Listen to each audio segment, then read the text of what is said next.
Okay, students, for the second lecture, we will discuss the syllabus so that you are able to grasp what all things are there in industrial law.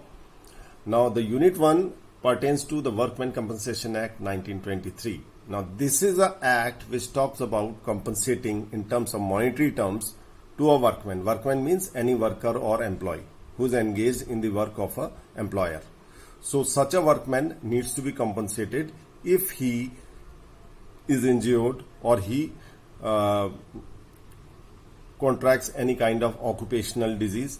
So on these two accounts, under this particular act, he is being compensated. So this act pertains to the year 1923. During the Britishers only this act was made, and prior to the coming up of this particular act, students, let me tell you, the employers used to exploit the workmen and they were never paid any kind of compensation. However, sometimes out of humanitarian ground they may pay compensation, but there was no law before 1923 as such to make any compensation. मान लीजिए किसी का heart, somebody gets broken his legs, arms, or any kind of injury to the eye, because industrial accident keep on happening, because people working in factories and all, they get injured somehow or the other, and they needs to be compensated. So prior to this act, there was no mechanism to compensate for any loss of earning because of any injury or disease which was sustained by the workman.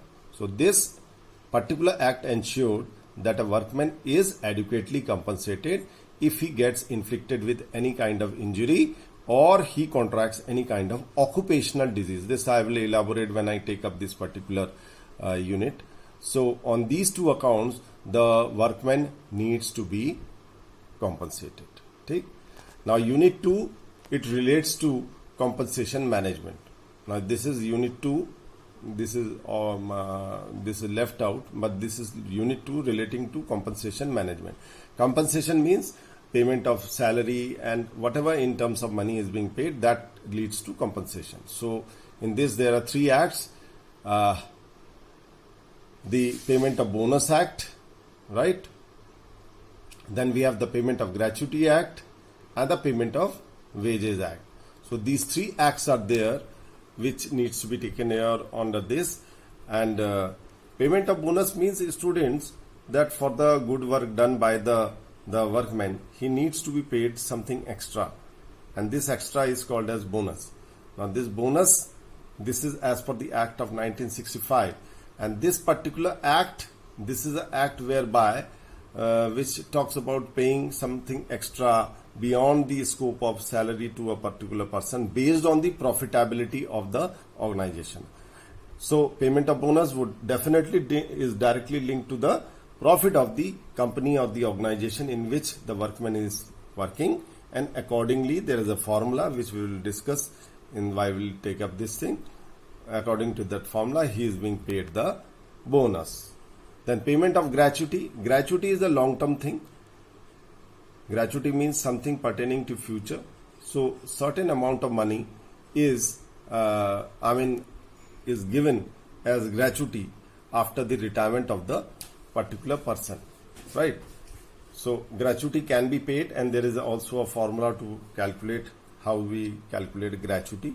So it is a one-time payment made to the worker while he makes an exit from the organization. If it is a government organization, then at the time of retirement he gets gratuity, and if it is a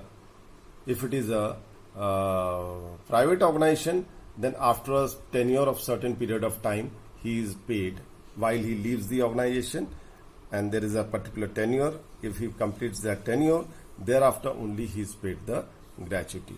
So there are a little difference between the government sector and the private sector in this regard. Then Payment of Wages Act. Now Payment of Wages Act 1948. This particular talks about students about that the workman should be paid on time, he should be adequately paid, he should be adequately compensated for whatever labor he is contributing for the employer, and the employer is bound to pay his salary or wages on time with adequate requirement as per the output generated by that particular worker. So these are the 2 acts, 2 units The third unit says it talks about laws related to industrial relation and industrial dispute. So in this particular act unit, there will be 2 units, students. The number 1 unit, number 1 act would be industrial dispute. That is, you see, in order to conduct the business of the organization, it is very essential that there is a maintenance of cordial relation between the workers and the employer. And if it doesn't happen, it will lead to disruption of work, it will lead to strike, layoff, retrenchment. These kind of bad things will happen. So maintaining harmonious relation between the worker and the employer is very important. And this industrial dispute talks about how to maintain that. It gives the mechanism that if at all there is any dispute between the employer and the employee, then how to settle it, how to settle it legally, and what are the legal recourse available both for the employer as well as for the employee in case of dispute. So this is a very essential act, this Industrial Dispute Act, which talked about basically about maintaining harmonious relations, and secondly, if at all there is a dispute, how to settle that dispute amicably. So there are all kind of tribunals and courts, labor courts to settle these, which are established under this particular Industrial Dispute Act.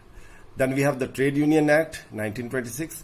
Now this is an act, student, that talks about that the people should get united in order to raise their voice against the atrocities or the exploitation of the employer. Now you can see this is an act pertaining to 1926. So prior to that, it means the workers were not allowed to form associations, because you know that unity is a strength. So if people unite for their cause, they may raise their voice, and this were not liked by the Britishers, so they never allowed it. They discouraged forming association of workers at various level. So, however, they were forced to do it.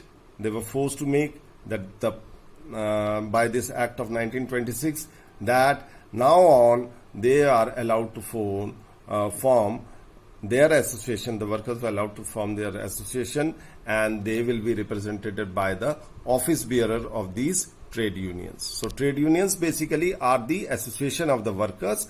They may work at the organization level, they may work at the state level or local level, or they are also trade unions at the working at the national level.